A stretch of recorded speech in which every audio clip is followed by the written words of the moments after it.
Seja bem-vindo a mais um Hotel Trends. Tô aqui com meu amigo Pedro aqui, E aí? morenão, um cara tá aí só viajando o Brasil, sol, praia, trabalho pra caramba. Como é que estão as coisas, Pedro? Faz tempo que a gente não se encontra. Tô bem, né? Nem tô tá parecendo que eu sou o carioca e você é o paulista aqui. A gente trabalha, tô brincando, caralho. Tirando o sotaque que é inegável, né? Não, sou um carioca feliz aqui em São Paulo. Estamos aqui para o 33º episódio do Hotel Trends, projeto que eu capitaneio aqui com o Pedro já há 3 anos, né, Pedro? Caminhamos para 3 anos. 3 Caminhando para anos. 3 anos. Maravilha, já trouxemos aqui algumas das principais lideranças do setor e estamos com uma hoje aqui. Pode abrir já, nossos amigos, apresentar aqui o Caio Adelfo, ele é gestor de fundos imobiliários lá do BTG, maior dono de hotéis do Brasil, né? Não, longe disso ainda, tem gente com muito mais quartos que o BTG. Mas vai ser, hein? É um trabalho, é uma missão. Legal, Caio. O Caio esteve com a gente lá no Hotel Trends Orçamentos em setembro. Ali a gente já meio que alinhou essa participação aqui dele no podcast. Obrigado por ter vindo. E, Caio, a gente sempre começa assim. Queria que você se apresentasse, falasse um pouco de você, sua carreira e como é que você foi parar aí, digamos assim, na hotelaria. Foi por um acaso, na verdade. Eu sou, por formação, contador. Comecei a trabalhar em 2011 em uma firma de auditoria. E depois de 7 anos eu resolvi ser contador dentro de instituições financeiras. E por um acaso também a oportunidade que tinha era em contabilidade de fundos imobiliários. Depois de alguns anos, né, algum tempo, fazendo a contabilidade do HTMX11, cheguei a assinar balanço do HTMX11 na função de contador. Aí eu passei a integrar o time de gestão e desde 2021 eu estou diretamente envolvido na gestão de fundos imobiliários, mas especialmente de hotelaria. Só que a hotelaria no começo ela era uma parte do meu tempo, né? No BTG existem diversos fundos e o HTMX11 na época ele tinha em torno de 100 milhões de reais de patrimônio e eu dividi o meu tempo com outros ativos, com outras funções. Mas enfim, começaram a aparecer outras oportunidades, a gente continua esse trabalho de prospecção, de avaliação de ativos. Em 2023, aumentamos o portfólio com mais um fundo imobiliário, na época o XPHT, que hoje ele está batizado de BTHI, e desde então o portfólio só tem crescido, e enfim, é um prazer falar aqui com vocês, e um prazer também ser um dos investidores dessa indústria de hospitalidade. De 100 milhões de patrimônio, hoje são... Pensando em valor de laudo, a gente tem quase 4 bis de investimentos. São quantos hotéis no total? São 52 hotéis no total. Sim. Em algum momento desse ano foram 55, nós vendemos algumas participações, hoje são 52 hotéis no total. E a última grande aquisição ali do portfólio da Corinvest, né? Isso. Que o negócio mexeu um pouco aqui no mercado, né? Quando vocês fizeram o anúncio, e com 2 propriedades icônicas, né? Que é o Fairmont e o Futuro Sofitel, né? Eu até estava falando aqui antes da gente começar, que eu tive no Rio agora semana passada, vi que a obra andou bem. Vai ficar legal lá, né? Vai ficar legal. Eu tinha um pouquinho mais de cabelo antes dessa transação da Corinvest, de todo o retrofit do Sofitel. Mas, de fato, é um projeto que nos dá muita alegria, porque é um ícone. Você, como um carioca, você sabe o ícone que é esse ativo na cidade do Rio de Janeiro. E, mais do que isso, né, ter a oportunidade de participar desse desenvolvimento na cidade. Você vê a orla do Rio sendo trabalhada e o BTG ter uma contribuição nesse projeto como cidade, como turismo brasileiro, é muito prazeroso para a gente. E ali o Fairmont já performa muito bem, né? Obviamente não quero que você me dê números, mas a gente sabe que o hotel está performando muito bem ali, né?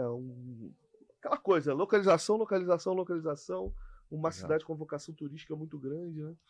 E, assim, o Fairmont acho que tem uma questão do branding que agregou um valor muito bom para aquela propriedade. Acho que o Fairmont, como alguns cariocas comentam, né? Foi uma escolha certeira realmente ali da marca. Não, a marca ela foi maravilhosa, teve um impacto muito positivo. E como a gente comentou no outro evento também, isso é uma das coisas que nós olhamos na avaliação de novas transações e que nos dá muita segurança, ter a location e ter uma demanda comprovada e uma demanda que se complementa, uma demanda que se substitui.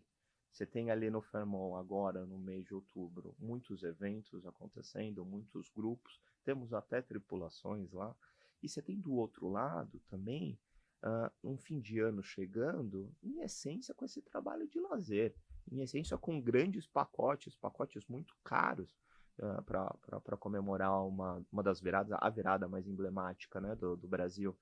Então essa forma que o ativo ele consegue ser complementar para o BTG como investidor traz muita segurança e nos dá essa vontade de expandir dentro do mercado de hospitalidade. Lá a gente conhece bem o gerente geral, o Neto, a gente ia até fazer uma ação com ele esse final de semana.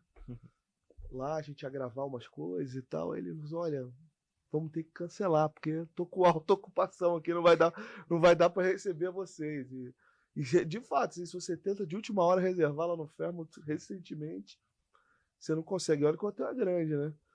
São 375, né, acomodações lá.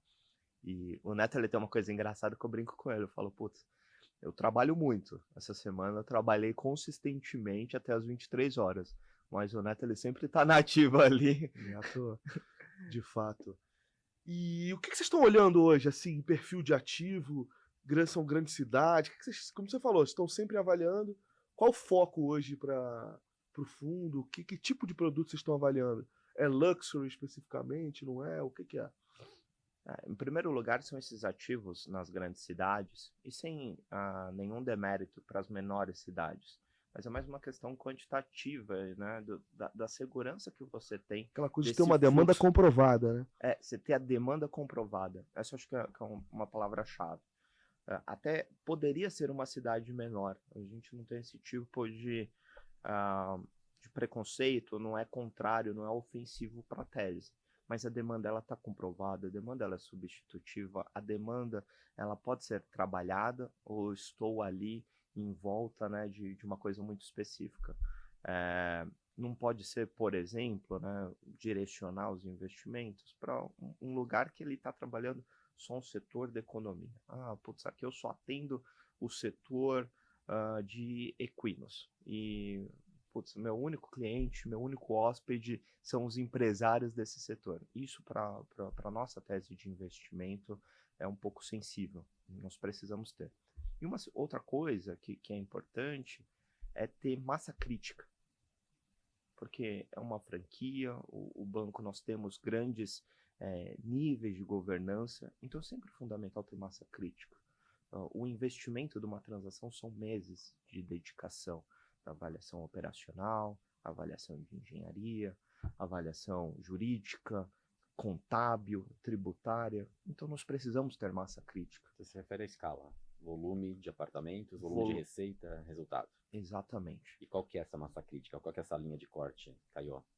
Em geral, acho que os negócios que nós temos feitos, eles falam por si só. Nós fizemos negócios de centenas de milhões de reais. Porque é exatamente aquilo que nós conseguimos justificar todo o esforço e todo o nosso time de governança, e do outro lado, os resultados eles terão também esses números superlativos, né? Acho que é importante você ter esse número superlativo, porque você conseguiu acertar melhor dentro de uma propriedade de 340 apartamentos, como é o Puma Ibirapuera, você tem um resultado muito significativo. Então, assim, pelo que eu entendi de você, vão ser praças centrais e alguns produtos bem específicos, porque não é que o Brasil inteiro tem produtos com demanda comprovada, escala e etc e tal. São cidades específicas, né, realmente.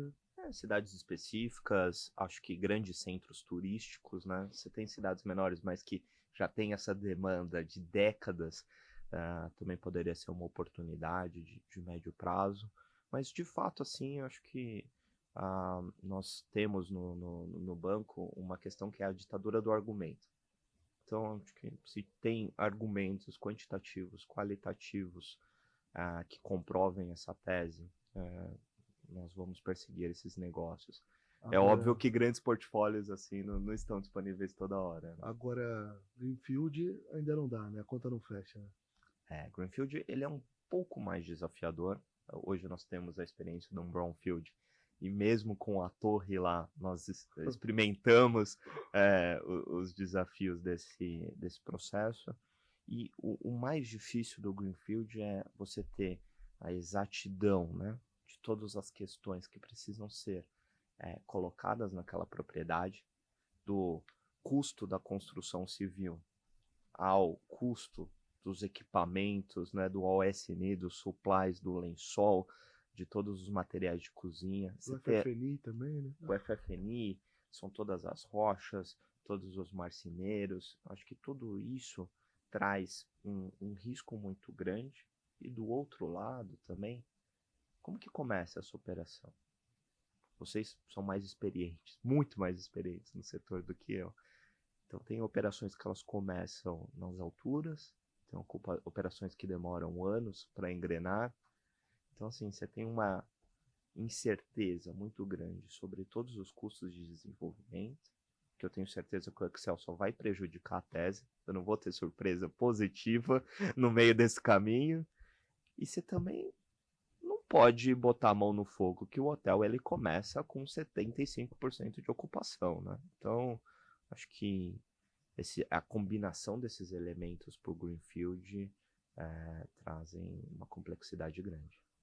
Vou fazer a última aqui antes de passar para o Pedro, que faz as perguntas mais difíceis aqui, já te antecipo. Você está estragando minhas perguntas. Eu tava feliz com a conversa, assim. Mas assim, eu vou comentar uma coisa assim que causou assim, um pouco lá no nosso evento, o comentário que você fez que resort vocês não olham, que não vai até a praia. Mantém isso ou faz sentido olhar com mais atenção para esse segmento que está crescendo bastante no Brasil, claro que catapultado aí pela multipropriedade, mas a gente vê alguns projetos sem esse modelo de negócio também sendo desenvolvidos. Acho que a questão do resort é, de fato, combinar a tese do resort com esses outros elementos qualitativos e quantitativos que são importantes para a gente. Se porventura a tese do resort de alguma forma convergir esses elementos, acho que poderia. Eu sei que o setor de turismo, né, esse turismo lazer, não corporativo, ele está apresentando números muito interessantes. Algumas das melhores ocupações, me corrijam por favor, uma das melhores ocupações do país estão nesses ativos, né? Especialmente quando você olha para o Nordeste do Brasil, que são regiões que não tem inverno, né? Não tem frio. Só chuva. A diferença é se está chovendo ou se está sol, né? Então, para esse tipo de praça, sempre tem uma demanda, né, muito grande. Então, acho que, eventualmente, a gente pode avaliar a tese. Eu só preciso conciliar todos os argumentos e todas as valências que os nossos comitês internos eles demandam antes de um novo investimento. E é até natural que tenha uma percepção menos clara em razão de um histórico de transações que ele é baixo. Então, quando a gente olha para o mercado de lazer no Brasil, não existem tantas transações assim. Foi vendida na época de JP, que hoje é Grupo Wish, aí tem algumas transações no mercado de multipropriedade, mas é um mercado que tem menos visibilidade, provavelmente, para o mercado financeiro. Então, eu até entendo que, de alguma forma, os ativos, que sejam ativos corporativos urbanos, eles estejam no radar de uma forma um pouquinho mais clara. Depois eu vou voltar nesse ponto, mas até antes de falar sobre isso, Caio, primeiro, prazer estar aqui contigo, obrigado por aceitar nosso convite, parabéns ao grupo, tem feito um trabalho emblemático no setor hoteleiro no Brasil. Quando a gente fala de um grupo que tem participação em 4 bi de ativos, coloca a hotelaria também na prateleira de uma forma diferente. Eu acho que isso é muito positivo para a hotelaria no Brasil. Antes de falar da hotelaria em si, eu queria ouvir um pouquinho da sua visão. assim, para os investidores que vocês representam, que vocês acessam, como que a hotelaria ela é comparada com outros ativos imobiliários? Então, quando a gente tem corporativo, quando você pega residencial, comercial, a hotelaria, ela passa a ter cada vez mais visibilidade, ao seu ver? O que você vê de pontos positivos, eventuais pênaltis do negócio hoteleiro em comparação com o restante? Perfeito. De fato, a hotelaria ela não é a primeira franquia imobiliária, e isso eu acho que numa perspectiva global. Se você for olhar o mercado imobiliário americano, ela não é a primeira franquia. E no BTG nós atingimos uma notoriedade dentro da área imobiliária com esse segmento, acho que muito pelas oportunidades que esse ciclo de expansão dos negócios hoteleiros, esse ciclo de recuperação de mercado, e do outro lado algumas oportunidades das pontas dos vendedores também que foram oferecidas. O que eu vejo para a hotelaria, acho que até puxando aqui meu histórico de auditor e contador, é que você precisa ponderar os retornos hoteleiros com um desconto ao risco superior a outros tipos de ativo. Eu acho que essa é a ponta-chave para a hotelaria, ela não ter os mesmos números superlativos do que, por exemplo, o próprio BTG tem em galpões logísticos. A franquia é muito grande, mas a nossa franquia de galpões ela é 2 vezes a de hotelaria. E isso passa muito pelo risco do retorno hoteleiro. Aquela coisa, todo dia um gerente de hotel tem 200, 300, 400 quartos para vender, né? E um galpão logístico com um contrato de longo prazo, né? Um contrato atípico, você comprou o galpão, são 20 anos de renda estabilizada. Faça chuva, faça sol, o dinheiro estará na conta, o investidor sabe o que esperar. Uma das críticas, né, que nós recebíamos no HTMX era exatamente a volatilidade dos rendimentos. Tem mês que é R$1, tem mês que é R$2, tem mês que é R$4, e o investidor ele sempre ficava assim, né, com uma ansiedade por não entender essa volatilidade, não entender o fluxo de negócios que o setor hoteleiro permite. Então, eu tenho trabalhado muito com uma forma de equilibrar o portfólio. Acho que a própria combinação de São Paulo com Rio de Janeiro, você consegue trazer alguma notícia positiva em dezembro, janeiro e fevereiro, que a hotelaria de São Paulo não vai te trazer essa notícia positiva, não vai vir essa notícia positiva dentro das operações paulistanas. E acho que atingindo também um portfólio maior, sazonalidade de negócios e de vendas e a dependência desses negócios com vendas, ele fica um pouco menor, ele fica atenuado. Então, se eventualmente comercializarmos 3 ou 4 unidades num portfólio de 200 milhões, tem uma representatividade de 50% a 60% do resultado, mas quando eu faço isso num portfólio de 1 bilhão, de 2 bilhões, isso é uma renda adicional marginal. Então, acho que esse trabalho de previsibilidade, ele é fundamental, especialmente para a nossa base de clientes, para os clientes do banco, que não conseguem ter a dedicação diária para acompanhar os resultados e as performances dos ativos. E num segundo momento, isso vai ser constante dentro da avaliação do banco, ter uma ponderação ao risco dentro dos novos investimentos. Perfeito. O cap de 8 de um galpão logístico, um contrato atípico, não pode ser visto da mesma forma que um cap de 8 de um hotel performando em São Paulo ou no Rio de Janeiro. E esse prêmio de risco, no final das contas, em ordem de grandeza, a gente está falando de quantos pontos percentuais? Se você tem alguns... Não tem uma métrica pré-definida, Pedro, mas notório observar o que aconteceu nos últimos meses. Se você for observar, o BTG ele fez uma aquisição por meio do HTMX11, onde os ativos foram comprados numa média ponderada num cap de 12. Tá? Isso torna um fato relevante, foi uma oferta feita. Do outro lado, você tem uma série de transações feitas com outros ativos, com cap abaixo de 10, e eventualmente com o financiamento do vendedor, com parcelas a prazo, que otimizam a renda de curto prazo, mas eu só me ancoro um pouco nisso, no que está acontecendo hoje, nos negócios que estão saindo, Pedro. Acho que olhar para frente, eventualmente, dependendo da qualidade do ativo, essa boca de jacaré, né, esse espaço entre os ativos, ele pode ser menor. Acho que você olhar para um Fairmont, se ele não mereça ter um prêmio de risco de 3, 4 pontos percentuais em relação a um outro imobiliário AAA. Mas acho que olhando para o fato, para o que está acontecendo, um pouco menos de palpite, mais do que aconteceu, sim, entendo que por aí tá justo. Ela, de alguma maneira, esses 8 do galpão com os 12 da oferta que vocês participaram agora, ele já mostra alguma diferença, pelo menos no varejo, né, dos hotéis num horizonte, num volume um pouco maior. Hoje a sua leitura, Caio, em termos de ciclo hoteleiro, como é que ela posiciona vocês no mercado? O que eu quero dizer? É o momento de continuar comprando? É o momento de buscar melhorar a performance? É o momento de já estudar algumas eventuais saídas, vendas do portfólio? Qual que é a sua visão em relação ao ciclo hoteleiro para os ativos que vocês hoje têm no portfólio? Acho que tem um lado de otimismo que é em relação à conta do Greenfield. Se eu não gosto da conta do Greenfield, provavelmente meu concorrente também não gosta. Provavelmente o incorporador tem dificuldade de estruturar um produto nesse sentido.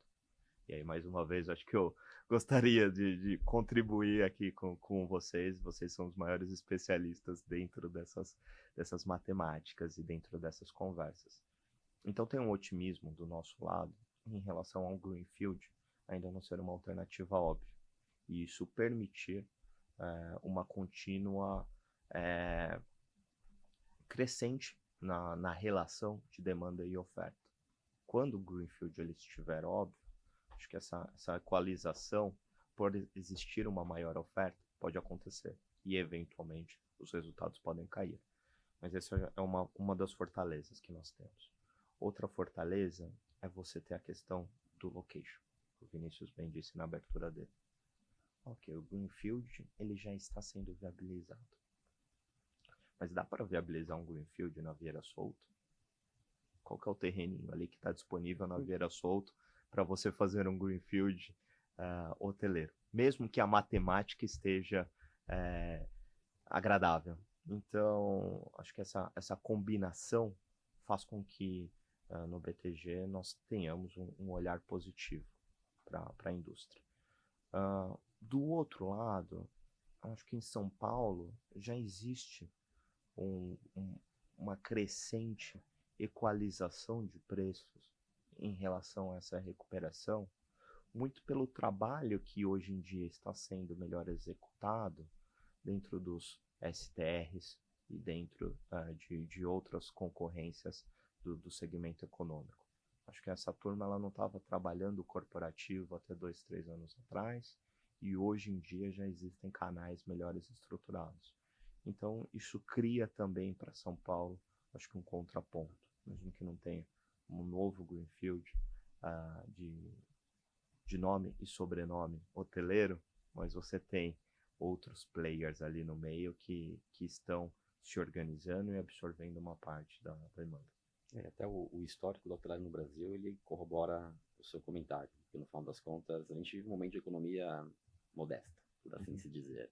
Só que o Brasil é um país de economia modesta há muito tempo. Sim.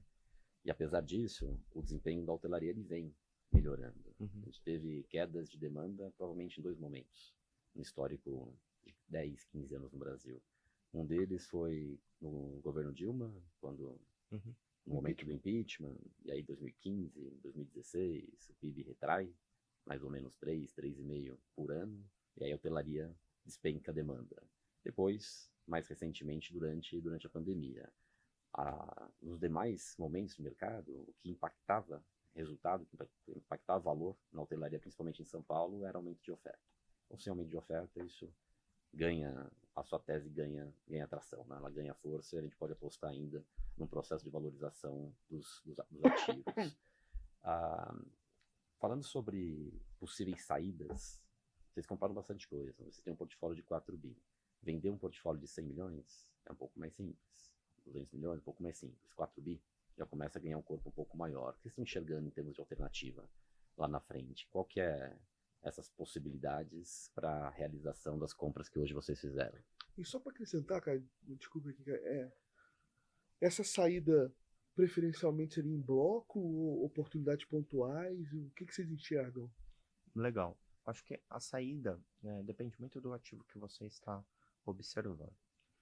Eventualmente um condotel que você possui poucos apartamentos, acho que a saída ela continua da mesma forma, da forma que é feita há 20 anos, né? E continuar um trabalho, unidade, dentro dos corretores do segmento e procurando esse tipo de negociação.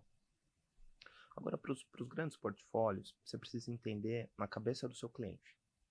Se eu tenho um cliente que é rentista, um cliente que ele quer uma renda com a estruturação, a formatação do fundo imobiliário, eventualmente eu posso oferecer para ele uma visão de longo prazo naquele ativo. Não preciso comprar ele já com uma tese de compra, rende e vende. Acho que dá para ter uma duration, dá para ter um prazo mais elástico com esse tipo de ativo. Eventualmente, e essa é uma parte, né, da nossa expectativa, outros players do mercado também passarão a investir dentro do segmento de hotelaria, mas o mais importante, Pedro, eu não posso comprar um ativo muito grande, ilustrativamente um ativo de alguns bilhões, se eu tenho expectativa de vendê-lo em poucos anos. Eu preciso ter um alinhamento de interesse com o meu cliente, de que, ok, isso aqui você está comprando, você precisa estar feliz com o rendimento dele, você não pode comprar ele já pensando em vender muito rápido, e estando feliz, acho que no médio e longo prazo, eventualmente por casas que não estou observando agora, a gente pode encontrar um negócio. Agora, para ativos menores, coisas mais estratégicas, que a gente fala menos direcionais, né? Mais oportunísticas, para esses a gente precisa encontrar, precisamos trabalhar. O mercado de hotelaria, ele tem muitos investidores que a gente brinca de balcão, né? Que não são pessoas que estão negociando dentro do mercado financeiro, no sistema da B3, muito negócio de escritura. Sim. Então, nessa jogada de dezenas de milhões, ainda tem muito negócio de escritura lavrada, parte contra parte. Então, acho que, em resumo, é isso, tá, Pedro? Acho que negócios de menor volumetria, nós temos mapeado e temos feito os negócios, ou temos oportunidade de desinvestimento, mas esses são os negócios de dezenas de milhões. E para os negócios maiores, a nossa expectativa e o nosso alinhamento de interesses é com clientes que de fato estejam satisfeitos com a renda de médio e longo prazo. Legal. Vai lá, manda aí. Eu queria falar um pouquinho sobre fundo imobiliário. Para quem, até porque você tocou em algumas questões que são bacanas. Você falou sobre a importância de estar em praças centrais, apesar de não negar praças secundárias de largada, mas precisa estudar um pouquinho mais de calma, precisa ter massa crítica, precisa ter um volume de demanda relevante. E você falou sobre acho que o tamanho dos hotéis, né? O tamanho dos hotéis como negócio. Até porque o processo de diligência pode ser muito parecido num ativo pequeno ou num ativo grande. Até pelo tamanho que vocês têm hoje no Brasil, faz sentido se concentrar provavelmente ativos um pouquinho maiores. Olhando aqueles grupos que estão pensando em pegar os seus ativos e eventualmente criar um fundo imobiliário e ter uma estratégia de saída ao longo de X tempo, eu queria que você dividisse um pouquinho a sua visão do que precisa ser esse ativo. Dá para fazer isso com um monoativo? Tem que ter 2, tem que ter 3, tem que ter 20? O tamanho desse fundo hoje, na sua visão, é um fundo de 50 milhões, 100, 500 milhões? Eu queria, para quem estiver ouvindo a gente e tem dentro da sua estrutura um hotel relevante, ou alguns hotéis, o que você poderia dividir sobre a possibilidade de usar um fundo imobiliário como uma estratégia de saída para esse pessoal? Legal. Acho que tem algumas questões aqui. A primeira delas, eventualmente, se você tem o seu ativo dentro de uma estrutura de companhias limitadas, de SPS, Eu acho que a listagem, Pedro, é uma opção gratuita para você facilitar a vida do seu investidor e do seu cliente e ele ter a oportunidade de negociar dentro do mercado organizado, dentro do sistema da B3, sem ter que assinar uma alteração de contrato social a cada cotista que resolveu alterar sua participação. Eu vejo para algumas estruturas quase uma opção gratuita, tá? De transformar isso num fundo imobiliário. Óbvio, eu tenho que pagar um ITBI, sim, você tem que pagar um ITBI, mas eu tenho alguma confiança de que a eficiência tributária da estrutura do imobiliário e da sistemática, né, de toda a infraestrutura tecnológica da B3, no médio prazo, o seu cliente ele vai ficar mais satisfeito de poder fazer isso dentro de um home broker do que fazer isso assinando uma alteração de contrato social, procurando um outro investidor, passando por uma diligência extremamente complexa do que representa os passivos dentro daquela companhia. Acho que isso é um lado, né, do investidor mais artesanal. Do outro lado, para a constituição de um fundo imobiliário como uma estratégia de investimento, o seu comentário ele é importante, porque a indústria de fundos imobiliários, até 2015, mais ou menos, ela tinha um número muito representativo dos chamados fundos monativos. Muito representativo. E também existia uma outra figura que era a ausência, né, de uma gestão ativa. E acho que isso gera algumas insatisfações e gera também algumas complexidades em relação à eficiência do produto de curto, médio e longo prazo. Acho que a primeira coisa é de fato você não ter a pulverização do seu risco. E a pulverização do seu risco pode ser um grande grupo que saiu desse hotel e o resultado não é mais 12%, o resultado vira 10%. Você pode ter uma ausência de barreira de novos entrantes. O terreno do vizinho, ele é um terreno baldio, ele é um terreno de um estacionamento, ali dá para ser construído. Então 12 também você vai ter que socializar. Acho que um monoativo ele tem muito risco nesse sentido. E do outro lado, um fundo monoativo, quando você encontra a oportunidade do desinvestimento ou você sente um risco de performance de longo prazo, você precisa acabar com o fundo, né? E alguns clientes eles não querem investir num fundo que será extinto. Acho que a questão da substituição, que é uma das valências da gestão ativa, né? Esse fundo ele se reinventar e esse fundo tanto aproveitar as oportunidades de 2025, de 2028 e de 2030 é muito importante, né? No mercado norte-americano, os fundos imobiliários, os REITs, eles são vistos como grandes empresas que são investidoras de cada uma do seu segmento econômico e imobiliário. Então, não vejo com bons olhos um fundo que tem um ativo, porque você não está tendo a pretensão de trabalhar aquilo como um business, como uma companhia. Você acaba virando mais uma casca de investimento. E não me parece ser a melhor estrutura, Pedro. Então, se eu puder simplificar e responder objetivamente, eu acho que é importante ter um portfólio. E não quer dizer que você precisa ter 10 ativos, mas eu acho que precisa ter um número acima de 2 de imóveis, eu acho que é importante. Em segunda instância, acho que o número de dezenas de milhões, ele é importante, vamos colocar aqui 50 milhões, porque de fato existem alguns custos, né, de Ambima, da B3, da CVM, que se você tem pelo menos 50 milhões, tudo isso fica irrisório. Se você tem 5, 10 milhões, esses custos no relativo eles serão significativos. Então, acho que é muito esse sistema. Mas, de novo, eu acho que dá para melhorar a vida das pessoas com fundos imobiliários de uma forma bem simples. Perfeito. E vai ser esse veículo lá na frente, na saída, que vai comprar os ativos de vocês também, né?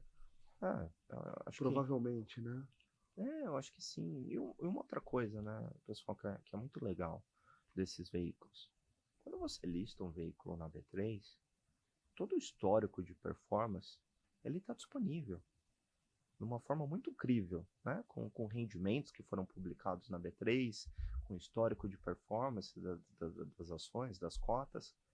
Quando você está dentro de uma empresa, isso são relatórios, planilhas em Excel, que a credibilidade passa por uma extensa auditoria jurídica, contábil e tributária, né? Então, acho que tem algumas questões, Vinícius, que melhoram muito Mas ainda a qualidade há das muito informações. a desenvolver, né, cara? Como a gente falou, o investidor institucional não estão muito no setor, né? O perfil é muito mais patrimonialista, né, dos donos dos hotéis. E aí essas informações também não são críveis, como você colocou, né? Exato. E isso acho que é parte da nossa missão lá no banco. Ao estruturar bons produtos de investimento imobiliário e hoteleiro, estamos ajudando a promover essa costura do investimento hoteleiro. Eu já conversei com alguns parceiros também dos times de desenvolvimento das bandeiras e eu comentei, eu preciso da sua ajuda trabalhando isso. Preciso que você disponibilize algum tempo para fazer um Investor Education sobre o que é um investimento hoteleiro, quais são as oportunidades, quais são os riscos. Eu até brinco, falo, por favor, faça isso sem o coração, sem um apego financeiro, porque a gente precisa ensinar essa turma. Precisamos ter bons investimentos e bons ativos hoteleiros, porque por meio disso, a segurança que o conhecimento oferece vai viabilizar 4 bilhões serem um valor baixo, né? Queria também te perguntar uma outra questão, Caio, sobre governança. Uhum. Até porque, falei, bom, legal, tenho aqui algumas cidades que são cidades-alvo, tem um ativo que tem uma escala suficiente para fazer sentido vocês estudarem, e aí, no momento de diligência, eventualmente algumas coisas aparecem. Quais são alguns possíveis problemas que você vê em relação à governança de empresas hoteleiras, na estrutura, que possa dificultar uma operação com vocês? Queria que você falasse um pouquinho também sobre a importância de ter ou não uma marca num processo de uma avaliação de um ativo, ter um conselho de administração estruturado ou não. Queria que você abordasse algum desses temas num processo de eventual compra de um ativo e como é que você vê isso como um facilitador ou não. Legal. De fato, é uma grande complexidade adquirir um ativo que não passa por uma estrutura rígida de governança. Assim, eventualmente é um impeditivo. Isso já aconteceu. Quase aconteceu. Acho que a primeira coisa, Pedro, da governança é você conseguir, de fato, você ter bons registros imobiliários. Então, esquece o lado da operação hoteleira, já vamos chegar lá. Mas todas as construções, elas foram bem averbadas, tudo isso tem um adequado registro, todas as instalações, elas estão com todas as licenças. De novo, queria até ouvir vocês aqui, Parte daí, né? opinião de vocês sobre isso, né? Acho que tem a operação hoteleira, ela é um organismo vivo, né? A operação hoteleira, ela tem muito de atender o hóspede, atender o grupo. Só que tem um outro lado que você precisa ter a cautela se todo esse artefato demanda ou não um adequado registro imobiliário, demanda ou não uma adequada certidão. Acho que isso é uma questão muito crítica. E um outro elemento é você ter altos padrões que hoje, né, a gente fala do ISD, ou seja, questão de impacto trabalhista. Como que isso está? Todos os seus funcionários, eles são registrados? Todos os seus funcionários, eles estão com um acordo sindical regular? Está tudo bem formalizado? Da gorjeta, etc. Acho que isso são dois tópicos chaves. E por último, qual que é a política fiscal? Qual que é a política que você tem para o recolhimento dos impostos indiretos e dos impostos diretos? Quais são as formas de dedutibilidade que você está adotando dentro de créditos e débitos, de PIS/COFINS e de ICMS. Acho que tem, comentando aqui, parece curto, mas acho que cada uma dessas matérias você tem 3, 4 derivadas de complexidade de debates. E tudo isso passa por ter uma governança muito bem estabelecida, comitês financeiros, comitês de recursos humanos e comitês de operações e de regularizações. Então, um fator importante da bandeira nesse sentido, Pedro, até advogando a favor das bandeiras, é que eu acho que hotéis de bandeiras, regra geral, né, isso está melhor organizado. Nada contra hotéis sem bandeiras, mas eu acho que, regra geral, já vem um pacote de governança, né, dentro das multinacionais. Esse processo de diligência entre o início de uma negociação e a assinatura do contrato, em média, quanto tempo leva? Média, 5 meses, mas pode levar 12, tranquilamente. E eu queria mudar um pouco o tema, mas ainda falando de certa maneira sobre governança. Todos os ativos têm asset manager? Todos os ativos têm asset management. Queria que você falasse um pouco desse papel, assim, né, para acompanhar a performance, qual a importância do asset manager para vocês acompanharem os resultados, as performances e os resultados. Né? Legal. É fundamental, porque você precisa ter uma leitura independente da operação hoteleira para definir. Você tem um bolso muito escasso, que são os recursos. E você precisa priorizar isso da forma mais eficiente. Você precisa desafiar os investimentos que são necessários e que não são necessários. Você precisa desafiar a estrutura para cada uma das operações. Você precisa desafiar os limites. Uma coisa que eu brinco, Vinícius, eu tenho e o banco tem uma questão de produtividade muito constante.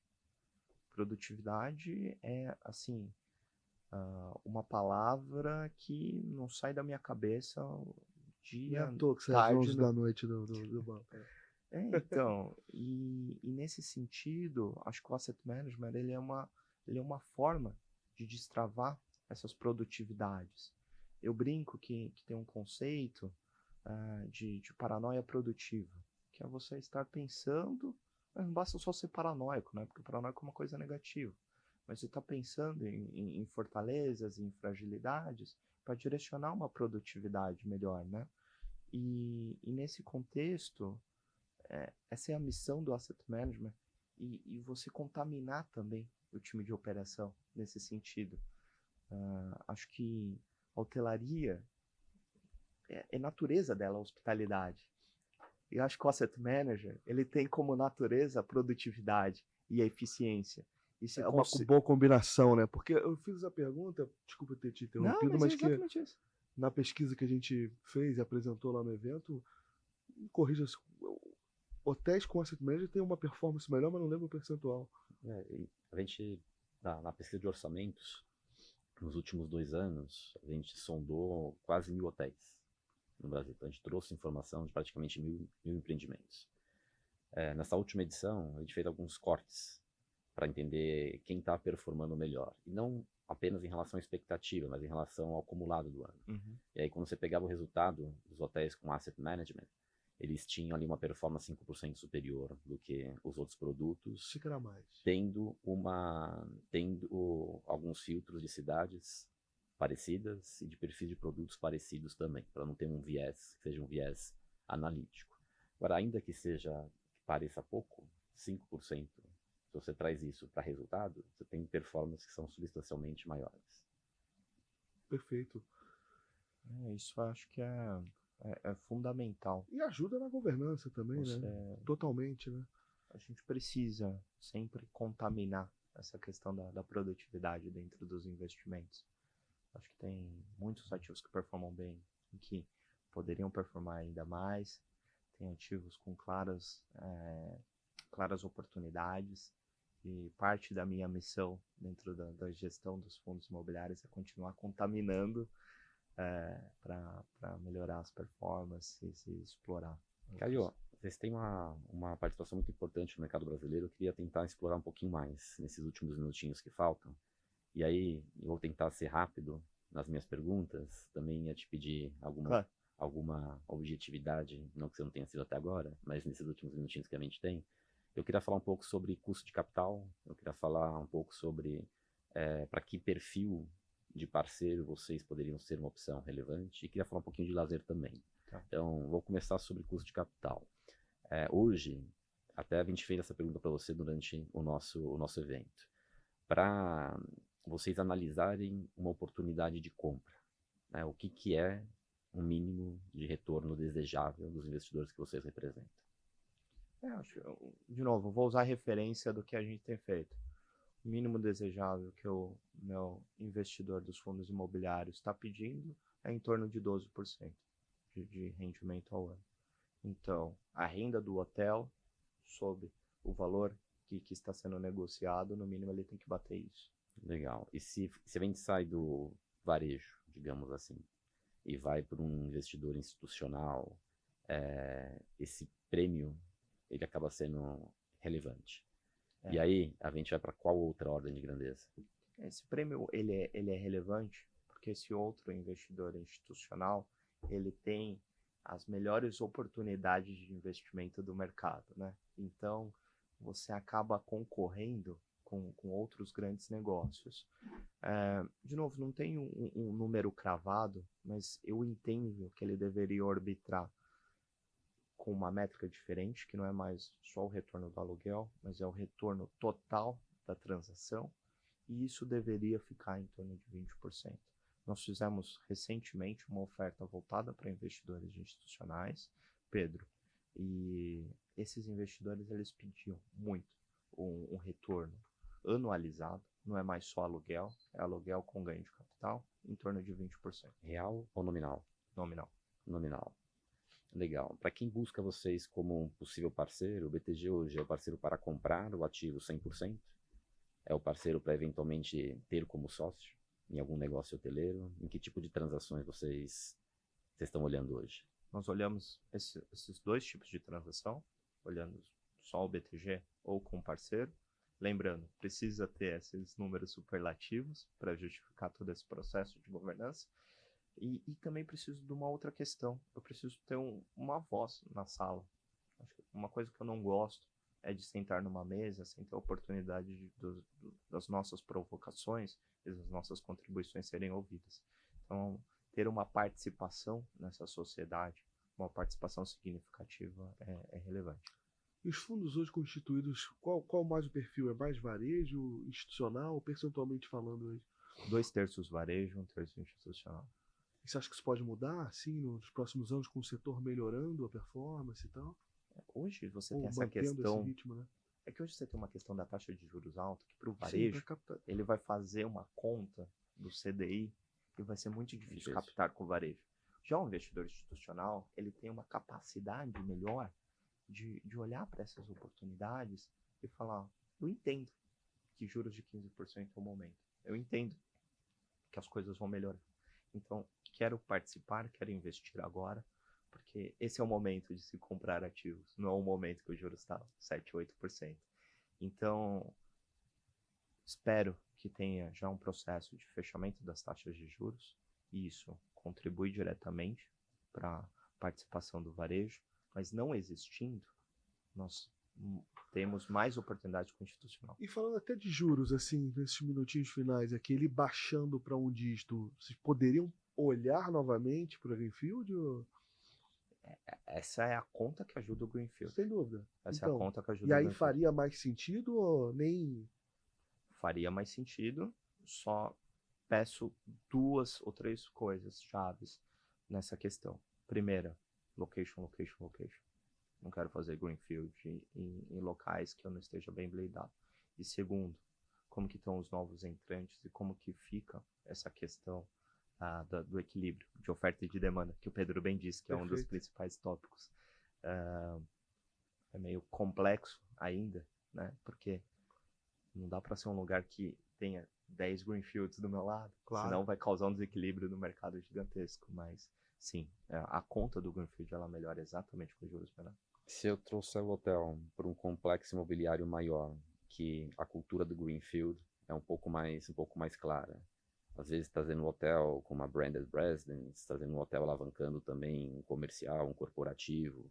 Nesse conjunto, o Greenfield ganha mais tração?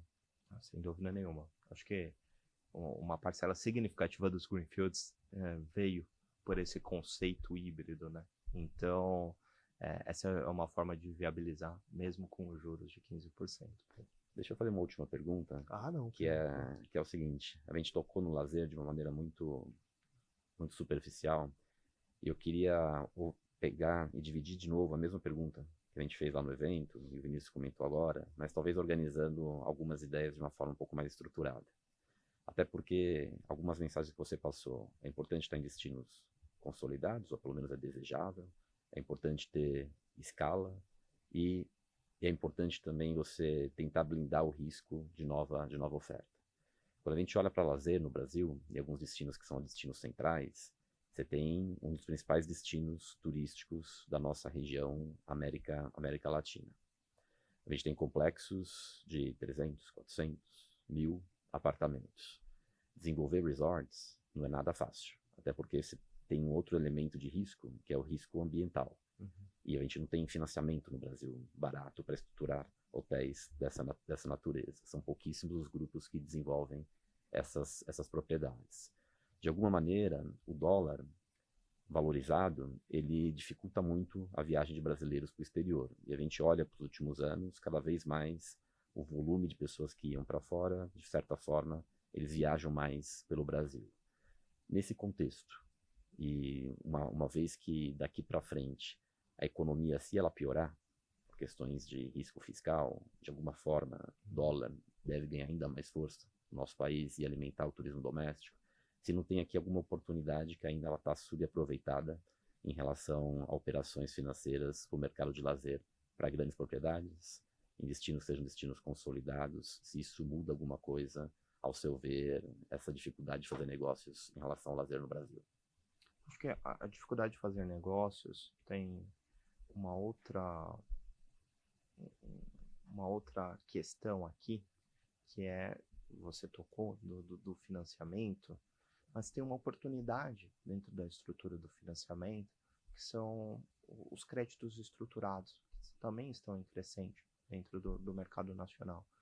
Então, Pedro, entendo que contar com um bom parceiro de crédito imobiliário, que ofereça um alinhamento de interesses, que, por exemplo, possa contribuir numa estrutura de permuta, participando desde a aquisição do terreno, fazendo uma estruturação que os dois consigam ter um alinhamento de TIR, ou seja, um alinhamento de retorno total, não só cobrando os juros de você mensalmente.